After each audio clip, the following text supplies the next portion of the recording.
God says, "It is not good for man to be alone. I will make him a helper." There's a tradition of sort of assuming what that means, and applying sort of our own sense of what that means. What do you think of when you think of the word helper? Support, okay. What else? Partner, okay. Some huh?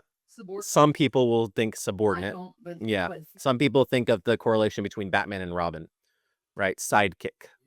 That's not what the text is saying. Okay? So let's just look at the Hebrew word for help. Ezer. Ezer. The Hebrew term ezer, translated helper in the English, is always used in the Bible in regard to God's rescue and provisional deliverance, particularly in military or life-threatening situations. The only other use of this word is in Genesis chapter 2, in reference to Eve. Okay? And I think of some military soldiers at one point. But that's it. Ezer is always used of God and Eve.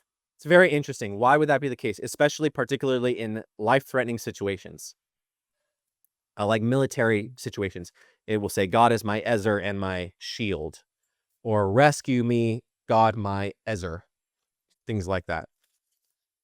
So Eve is called the Ezer. Hear, O Lord, the voice of Judah, and bring him into his people with your hands. Contend for him, and be an Ezer against his adversaries. I am poor and needy. Hasten to me, O God. You are my Ezer and my deliverer. O God, do not delay. O Israel, trust in the Lord. He is their Ezer and their shield. So we talked a little bit about male and female, how it reflects the Trinity last week. Male and female is a complex unity. Humanity is male and female. The image of God is male and female. God is Father, Son, and Spirit. They are one but distinct, right?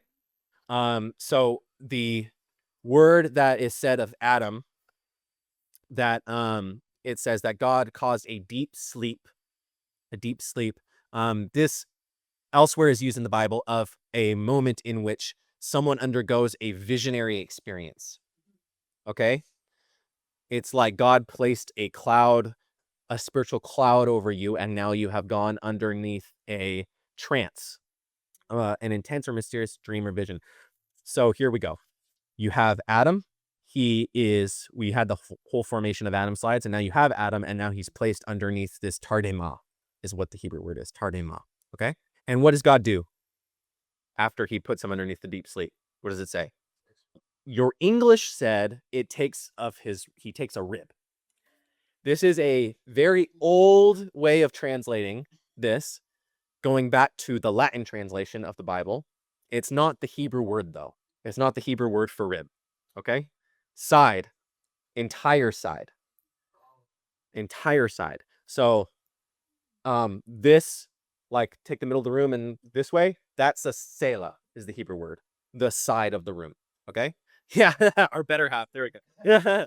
So rib, again, it goes back to the Latin, but the Hebrew word means side. Okay? So it's more just a tradition to translate it rib. So it's never, ever used in the Bible in regard to human anatomy, is that Hebrew word. Okay? Never, ever. It's always an architectural, like, side of a building. So he took a side of Adam. Okay? He took a side of Adam.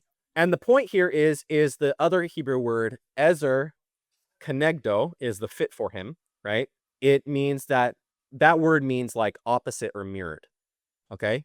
So the idea is now he is standing next to his mirror that is opposite of him, opposed to him. And he says, at last, my bone and my flesh, right?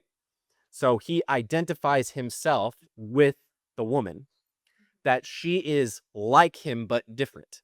Ultimately, what this is doing is, you can say it's a Hebrew presentation, it's a biblical presentation of the opposite of what the ancient world would have believed about women. That women are subordinate in the ancient world, and this is the opposite of that. So the Ezer Kenegdo, helper fit for Adam, the perfect match and other half, acting as the fulfillment of the purpose of humanity. It is not Tov for man to be alone, right? And he cannot be sustained. Humanity cannot continue without a helper, a sustainer, a deliverer fit for him, opposite him, next to him. So meaning of Ezer Kenegdo. Whereas Adam saw in the garden creatures of every kind, they were not Kenegdo. They were not opposed or in front of him. They were not facing or mirroring him, right? In the vision, Adam sees one side of his body being used to create something like him, but different. Like him, but different. This person stands in front of him as his counterpart, as one who can deliver and provide the ability to faithfully carry out God's command to be the image. Okay? So, male and female, he created them in the image of God. It's the idea that it is not good that Adam be alone because the image of God is male and female. He needs an opposite counterpart, or else this doesn't work according to its purpose and plan. So again, it's a polemic, it's an opposite vision of what the ancient cultures would have believed per se, right? Noting that Ezer is linguistically connected to the Hebrew word for offspring, Zerah, helps us to understand God's design philosophy behind maleness and femaleness. Whereas man provides origin or source for carrying out the plan of God, woman provides sustainability and deliverance. This is most obviously true in their relative reproductive roles. So not to get awkward, but that is the truth.